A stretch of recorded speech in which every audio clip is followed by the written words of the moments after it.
Hi! Welcome to Beans Reads. I have a few stories from the Off My Chest, and today I effed up subreddits. Hopefully they won't be too bad. Let's get into it.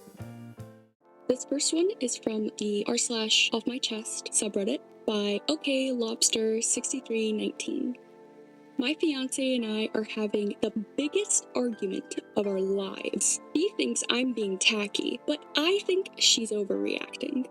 I don't know if I'm going crazy or what, but my fiance and I are having a huge argument. We, 27M, 26F, aren't even married yet, and we've never had an argument like this before in our entire relationship. In my home province, engaged couples host a party before their wedding. People call it different things, a social, or a Jack and Jill, or a stag and doe. The purpose is for the couple to raise money. The couple rent a hall or some other venue. People pay an entrance fee, and there are raffles and or games and or a silent auction. Family and friends of the couple donate the prizes. They bring the food for a potluck and alcohol for drinks so they can be sold at the party. My fiance says this is the tackiest thing she has ever heard of and doesn't want us to have one. She refuses. She said it is the height of rudeness to hold a party where the guests have to pay to attend, donate prizes and money, and bring the food and alcohol. It's common to invite people to this if you are close to them as friends, but not close enough to invite them to your wedding. But my fiance almost exploded when she found out. She says there is no way we are having one, and we'll have the wedding and honeymoon we can afford. I don't know what her problem is. I've been to a ton of these in my life. Everyone I know who's gotten married has had one. My fiance said they didn't have this in her home province, and she's never heard of it before. I don't know if it's common in the province her and I currently live in or not. I went back home to my cousin's stag and doe when my fiance and I had just gotten together, but my fiance said she thought a stag and doe was a joint bachelor/bachelorette party, since my cousin's wife was pregnant and this was the second wedding for both of them. I never said anything because I thought my fiance knew what it was. I don't see why she's refusing to have one or digging in her heels so much. My family and friends keep asking about when we're gonna have ours. They think it would be weird not to have one. My fiance's family and friends agree with her. I swear, I have never argued with anyone about anything so much in my life, and it's really starting to get to me. I think she's overreacting, and I'm tired of arguing. My guy, isn't there a compromise or something that you guys could do? Also, what do you mean when she found out? Please don't tell me you were going to surprise her with this. Is this really something to dig your heels in about? I mean, I don't know about you, but if I absolutely wanted to go about my wedding a certain way, and my partner said no, I'd at least try to find some middle ground after knowing what they disliked about it. Personally, the only reason I'd see for you to host this kind of event is if you really needed the money. And even then, having acquaintances pay to be there? What? They're not even going to be invited to the wedding and they're just giving you money? That sounds pretty rude to me. At least invite them or something. Top comments. The first one by Little Basils says, "You're choosing between holding to tradition and the comfort of your fiance. She's calling it tacky, but I guarantee it makes her uncomfortable to ask her family and friends to attend the event." Another comment by Ginger630 says, "So you invite people to this gimme party, but not your wedding? Your fiance is right. This is tacky AF. But even if it wasn't, shouldn't your fiance's feelings supersede a tradition? Why can't you change it up? Compromise on the party. You guys provide the food and drink and only invite people you're inviting to your wedding." Exactly, and it seems more like a regional thing than a tradition since he mentions provinces. Either way, the wedding is for both of you, not just one. Last comment by Leather Cheetah 9 says, "I live somewhere where these are common as well and find them tacky AF. That being said, many people host them as a way to finance the wedding. Is this the intention of you two having one? Are wedding finances an issue for you two? I.e., do you want a wedding you can't afford? I'm not sure why someone would be so hell-bent on having one if you didn't need the money. Is there a way to compromise? I.e., invite only people you know and not charge them them to attend, but give them the option to bid on prizes. That's the whole crux of marriage, isn't it? Communication and compromise. Yeah, definitely. That must be so embarrassing. I just can't imagine inviting, let's say, a childhood friend to this, and when they ask when the wedding will be, I'd have to say, actually, you're not invited. Sorry. I just couldn't do it. Melodic Ocean 391 replied saying, I'm not sure why someone would be so hell-bent on having one if you didn't need the money. I'm with you on this. OP said his fiance is fine with having whatever wedding and honeymoon the two of them can afford. If that's the case, and just OP wants a bigger wedding, I can see how it would be frustrating for his fiance. This must be extremely frustrating for the fiance. She's even okay with a smaller wedding/honeymoon as long as they don't do this. He's the only one pushing for it. Oh, we also have an update. Alright, this is posted by the same account, and it says, Update. My fiance and I are having the biggest argument of our lives. She thinks I'm being tacky, but I think she's overreacting. So the update is that my 28M fiance 27F and me didn't get married. I posted here 6 months ago about how we were having the biggest argument of our entire relationship. Back then, I had no idea all the arguing and things I said would lead to this. But all the fighting and anger exposed the cracks in our relationship and things began to fall apart. Maybe our relationship wasn't as strong as I thought it was. I don't know. I regret the way I acted and the things I said. No matter how much we were fighting, I know at the end of the day the breakup was ultimately my fault because of how I acted. There's a big divide between us because my ex-fiance and her family and friends thought that having a social/Jack and Jill before the wedding was tacky and the height of rudeness. Me, my family, and my friends thought having one was fine. The wedding was supposed to be on Saturday. Today we would have been 4 days married and on our honeymoon somewhere. But instead, I'm trying to get over the pain of our breakup. I don't even see or talk to her now. No advice wanted. Whoa. So essentially, this was such a deal breaker to you that it revealed underlying problems enough to warrant a breakup? Dang. Also, you thought that your relationship would be stronger than whatever hurtful things you said? Dude, people don't just forget what you did or said with a simple apology, assuming you even apologized. If they did, there wouldn't be people going no contact. Alright, let's look at the top comments on this one. First one by Audacia220. They say, not surprised this massive cultural difference broke you up. I worked at a American wedding venue for nearly a decade and have literally attended hundreds of weddings and worked in the planning of many more, and had never heard of using acquaintances to fundraise for newlywed life until your post. It's that much of a cultural difference. May you find your match one day soon. I hope you can find someone who wants the same wedding as you, but please try and get some anger management sessions before diving into another relationship. I don't know you, but the way that you wrote the update is not promising. Another comment by Jodina G says, Sorry, OP. I would have been very uncomfortable inviting my friends and family to the type of event you described in the original thread too. Sorry. And Cactus Cat commented under that, one comment in the original post was asking OP if this was the hill he was willing to die on. It seems that it was.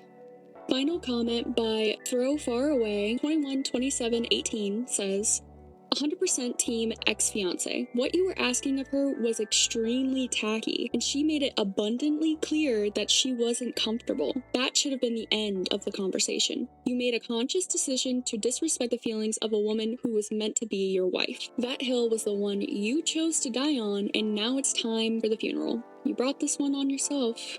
Outside text replies to that, Absolutely. The commenter saying that she's disrespecting his tradition got to me. This is just a regional thing that's common. She's not disrespecting his religion, preventing him from honoring loved ones at the ceremony, or excluding any experiences related to anything close to heritage that would make it offensive. Like, I grew up in an area where we had parties literally to can and freeze our homegrown produce. I don't make my city-bred husband participate in that tradition. I don't feel disrespected. These people forget the other side of this too. She has cultural expectations as well, like paying your own way, providing food to your guests, etc. That's equally important to his traditions, and his request makes her super uncomfortable. He just has to tell his friends and families that they aren't doing it. They aren't more important than a future spouse. Clearly, the relationship ended due to other cracks, and it's kind of easy to see why. That's what I was thinking. Regional practices can be fun to invite your partner to, but that's if they want to. You can't force them to do what you want and drag them around like some kind of accessory. This post is from the Today I F'd Up subreddit by Traditional Type 881. Today I effed up by saying, I mentally checked out at 3:30 on a Friday afternoon in a job interview. Before I start, I want to say that 100% this is my own F-up. Background. I had an interview a few weeks ago with a different company. That interview was on a Friday afternoon, and I could see the interviewer was exhausted. He was nice, but I could tell he just wanted to get the interview over with and go home. I didn't get that job, and having gone over the interview with the recruiter, we realized his mind had probably already gone home for the day. To be fair, I've also done interviews as the interviewer on Friday afternoons, and I know that it was a lot harder for me to remember things, engage with the candidate, or focus on what the candidate was saying. So, lesson learned, don't do interviews on a late Friday afternoon as either employer or employee. I get a screening call today from HR for a different job today. It goes okay, but it's at the end of the day and I'm feeling quite tired. The HR person then asks if I could do an interview this Friday. Without thinking, I said okay. They then ask morning or afternoon, and I say afternoon because I have meetings in the morning, thinking that it would be around lunchtime. HR then says, how about 3:30 p.m.? I then say, no. Yup, I dragged out the word no, just like that. I don't think that's a good time. I don't know about the hiring manager, but I'm mentally checked out on Friday afternoons. Just like that. I tried to walk it back and kind of explain the situation like I said above, but between being tired and completely mortified by what I just said, it felt like I was adding gasoline to the nuclear explosion. To her credit, she took it in stride, but I could hear the "did he just say that?" in her voice. She still sent me the invite to the interview, but yeah, I'm pretty sure I toasted my chances. Again, no one else's fault but my own, and I know this will be a funny story to tell the guys at drinks, but right now I can't stop hitting my head against my table about this. P.S. Yes, my spelling and grammar are impeccable and my writing has a certain style to it, not because I used AI, but because I'm old enough to remember when you would lose online arguments just because you used the wrong apostrophe, and I have been writing emails and online posts since LLM was just a twinkle in Sam Altman's eye. I am the generation that AI trained itself off of. I don't sound like AI. AI sounds like me. Oh boy, OP. Hopefully you still get the job, but yeah, that was a bit of a fumble. I can just imagine the utter panic you felt in that moment. Ugh. Top comments by FlyNavy03. That was definitely dumb, but it may be survivable. She probably isn't on the decision-making process for the hiring, so I guess it will depend on what she shares with the ones doing the interview. Still made me laugh though, so points for that. Another comment by AgileWare3317 says, I once told an interviewer I work best under pressure, and then immediately knocked my water all over their desk. At least yours was just words. And the final comment by Illustrious Door 9044 says, "You learned the lesson about Friday afternoons and then immediately forgot it on a Friday afternoon." Poetic, really.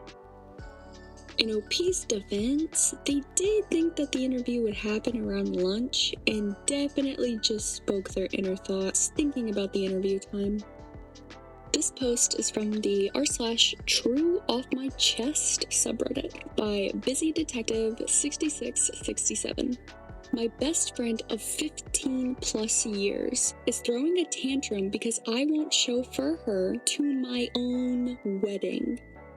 So, I'm getting married this June. It's a destination wedding, like a 5 to 6 hour drive from where we live. Me and my fiance have put in almost a year of work and planning into this and even booked condos for our friends so that they don't have to stress about accommodations. Enter my best friend. We've been friends since we were in grade 1, but she is the definition of someone who has had everything handed to her. She's 25, lives at home in her childhood bedroom, doesn't pay any rent or bills, and literally had her dad drive her to a job 40 minutes away because she doesn't like driving on highways. She also had another friend get married a couple of years ago, and her mom drove her to that one as well, which was only 2 hours away, and stayed in a hotel with her. She's a total baby. She started to bug me about carpooling because she doesn't want to drive up alone. She asked if my maid of honor would drive her. However, my maid of honor does not like her at all. Also, my maid of honor is coming with me and my fiance. She asked us months ago, so I told her, no. Between the three of us, me, fiance, and maid of honor, my wedding dress, and my fiance's suit, there just isn't any extra room in the car. I'm the bride. I have a gown to transport. I'm not a taxi service. Sorry. Since I told her no last week, she's been giving me the silent treatment. We used to text every day and go for daily walks, but now I've been given the cold shoulder. We also walked past each other at lunch last week, and it was just an awkward, hey. The kicker is that my fiance and I are planning a beautiful group hike, which is completely standard for the wedding that we're having. She's already pre-complaining about her knees and asking how steep the trail is. She's treating my wedding as a series of inconveniences because she has to exert an ounce of independence for once in her life. I'm not even mad, just done. Fed the F up. I realized that the moment I stopped catering to her needs and unapologetically prioritized my own wedding logistics, she ignores me and then becomes passive-aggressive. At this point, I'm honestly hoping she can't come and bails. I'd rather have an empty seat than a guest complaining while I'm trying to marry the love of my life. My fiance and I are also not doing a traditional wedding party because she, mostly, ruined it. We chose a color and she suggested we go with black instead. Her mom also told my mom that nowadays bridesmaids get to pick their colors. Excuse me? In what world? Even if that was true, it's my wedding. Anyways, if you can't drive yourself 5 to 6 hours for your best friend of 15 years' wedding day, where your accommodations and food is taken care of for you, then stay the home. It's honestly horrible. I'm hoping she doesn't come because we've been best friends forever, but it's just how I'm feeling now after seeing her true colors. Yikes. The only excuse that I could even think of is if you're prone to car sickness. My best friend gets extremely car sick after 1 to 2 hours, and I could see not being able to drive in that case. That being said, if given enough notice, couldn't she have booked a plane ticket? It's definitely more expensive, but considering that you planned this wedding for a year, it should be enough time to save up. She could have even held off on giving a wedding gift, since she probably would have been one of the first people you told about the engagement and gone to the wedding using that money instead. She just doesn't care at this point, and I can definitely tell that you're sick of it. I mean, after roughly 15 years of me, I would be too. Also, come on, the silent treatment and just constantly complaining, no apology at all? That's really disappointing. I hope your wedding goes well, OP. Top comments. Light Professional 988 says, "That's not your friend. I've known people who complain about everything, and it's exhausting to be around. For your sake, I hope she doesn't end up going. Also, could she not just catch a flight there if she's so against driving?" Yes, exactly my point. There are workarounds if you're told in advance and if they're important to you. It seems like she only thinks of herself though. Lovely Cutie 34 responds, "Yeah, this isn't even really about the drive anymore. It's more about how she's reacting when things aren't catered to her. There are so many ways to get there if she actually wanted to go." Joy Luck Club says, "I'm in the middle of planning my own wedding, and it's revealed a lot to me about the people in my life. Some pleasant surprises, but others unfortunate disappointments. Some people really just can't be happy or supportive of you without making it about themselves. I hope you have the absolutely best day in June." A comment by Sir Alan 1104 says, "First question, do you even like her? She sounds insufferable. Second question, what makes her your best friend? Sounds like your maid of honor is another person. Last question, what's stopping you from cutting her off, or at the very least just treating her like any other guest at your wedding and stop indulging her nonsense? I understand being friends for so long is a pretty big deal, but at this point you gotta live in the present, and her attitude now at this time is not BFF material." It just seems like this was the last straw for OP. I can't even think of how far and for how long my best friend would have to push me for me to get so frustrated that I give up. 15 years isn't anything to scoff at, and not even regular friends, but best friends. Honestly, I don't know if the friend even thought of OP as her best friend after a certain point. OP also answered in another comment that her maid of honor is her sister, so that's fair. I have to say, I think that their friendship is pretty dead. This next post is from the r/off my chest by Cheat Chip Throwaway. "Me and my partner got an opportunity to better our lives, and my cousin is upset about it.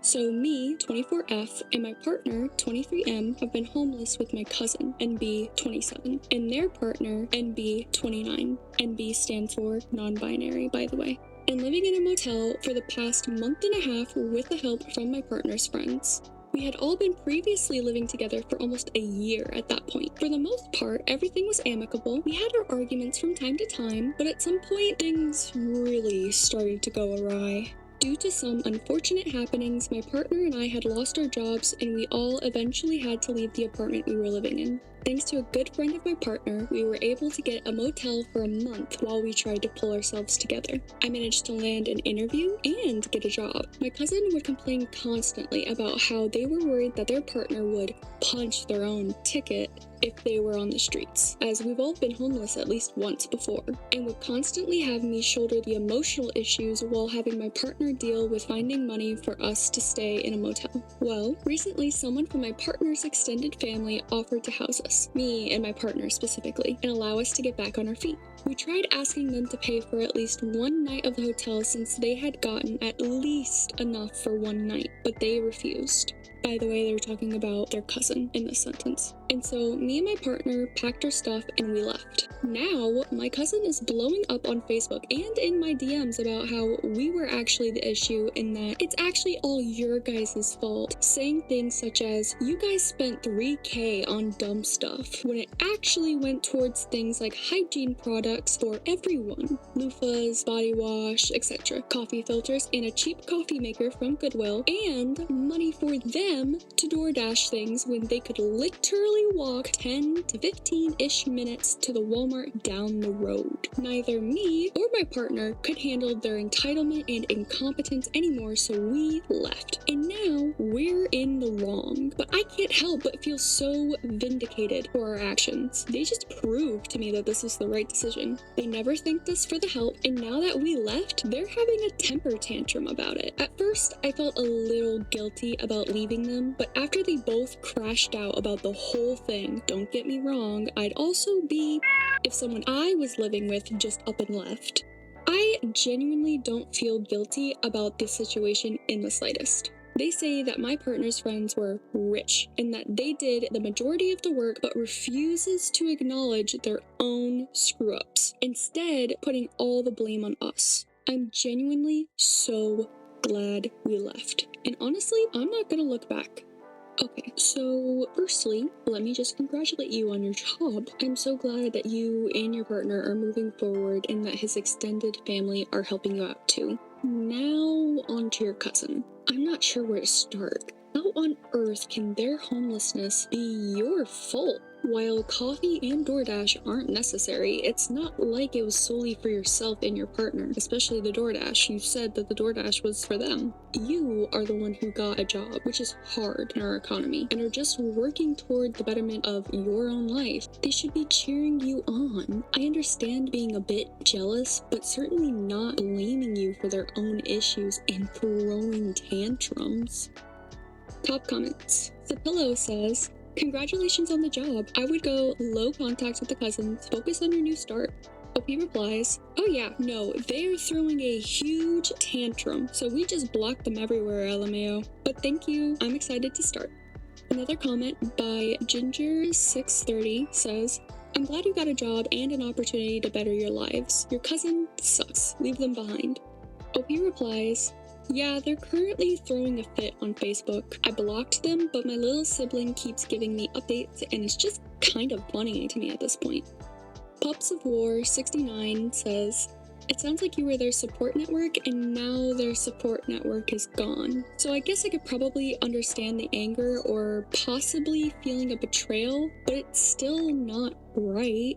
It is a high-stress situation being homeless. I've never been homeless, but I currently have a friend who is, and I see how challenging and difficult life is for them. They live in their car. I'm glad you guys have at least a tiny bit of stability that you can hopefully build on. Society is fundamentally broken. No one should be in the position that you or your cousins are in."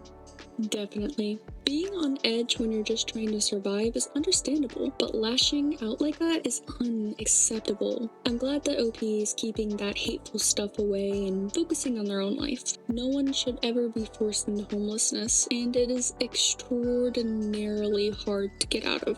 I hope they keep it up. Our final story on the True Off My Chest subreddit is from SaneManner4211. "My fiance doesn't know that I'll finally be closing long distance after 7 years. Throwaway because I don't want this on my main. I met my now fiance 7 years ago when I was 13 and he was 14. We met online, extremely unsafe, please don't do this kids, on Omegle of all places." That's still a thing? Huh. Anyway. We moved to Discord, started calling, and before I even realized it, he had become a part of my everyday life. We both had rough childhoods, and neither of us had much stability. Looking back, it's kind of wild that two unsupervised teenagers on the internet managed to find something real, but we did. We were staying up until 4 a.m. on school nights just to hear each other's voices and falling asleep on call, sending each other dumb selfies and voice notes. He was the first person I ever felt truly safe with, even through a screen. He lives in the UK and I live in France, so not incredibly far, but when you're 13 to 14 with no money and no freedom, it might as well be another planet. We dated for 3 years, grew up together in a weird, long-distance way, but when we were 16 and 17, the distance started to hurt more than it helped. We were dealing with our own issues, mental health stuff, life stuff, and eventually we broke up. We both spiraled a bit after that, got into things we shouldn't have, drinking, drugs. And then one night, I was high, scrolling through flights to the UK, and saw one that was ridiculously cheap. So I just booked it. No plan, no thinking, just this overwhelming sense that I needed to see him. And I can't even explain it properly, but the moment I saw him in real life, everything just felt quiet in my head for the first time in years. We've now been back together for 3 years. We both got clean, we worked on ourselves, we grew up a lot. We visit each other about every 2 months now. I know his family and he knows mine. Mom hugs me like I'm already her daughter. His sisters send me memes and random voice notes. He proposed last year. Nothing fancy, just us in his messy bedroom. I said yes before he even finished the sentence. Right now, he's studying law, working so hard, and I am incredibly proud of him. I took a break from college to figure things out and get myself stable. A few months ago, I applied to a university near where he lives. He knows I applied. He's been so supportive, constantly telling me how excited he'd be if I got in. I got accepted. I told him I'm still waiting on the results. I'm not. I've been sitting on that email for days, rereading it over and over, trying not to cry every time I think about what it means. In 2 days, I'm getting on a plane to see him. A one-way ticket. One way, guys. For the first time in 7 years, I'm not leaving. His mom is picking me up from the airport. His sisters are in on it too. We've all been quietly planning this, and it's taken everything in me not to accidentally tell him. I just need to get this off my chest because I literally tell him everything, and keeping this from him is torture. Aww. I'm happy we're ending this on a nice one. All I can say is please don't rush into it and take as much time as you can to figure out being in a relationship as adults. Top comments. Pandy Feels 729 said, his mom and sisters are real ones for helping you pull this off. True. There's such gems for that, and I bet they're really looking forward to the boyfriend's reaction. It's gonna be so fun. OP replied, they're genuinely the best. I could have never done this without them. I don't know how they managed to keep this from him because I can barely contain myself even a whole continent away. Another comment by Payne Disacibur. This is sweet, but please do not get married before you have actually lived together and grown more. You've been long distance the whole of your relationship and have been together since you were children. You have plenty of time to learn from each other. OP responds, we aren't planning to get married until we've both graduated and are financially stable years from now. We're not even moving in together right away. I'm getting an apartment not very far away from his. Baby steps as we're finally closing the distance, and I don't want to take it too fast and risk it. That's really smart. You absolutely wouldn't want to rush into things. Long distance is already tough enough, but it being the start of a relationship, you're probably gonna need time to get used to each other. I hope everything works out either way.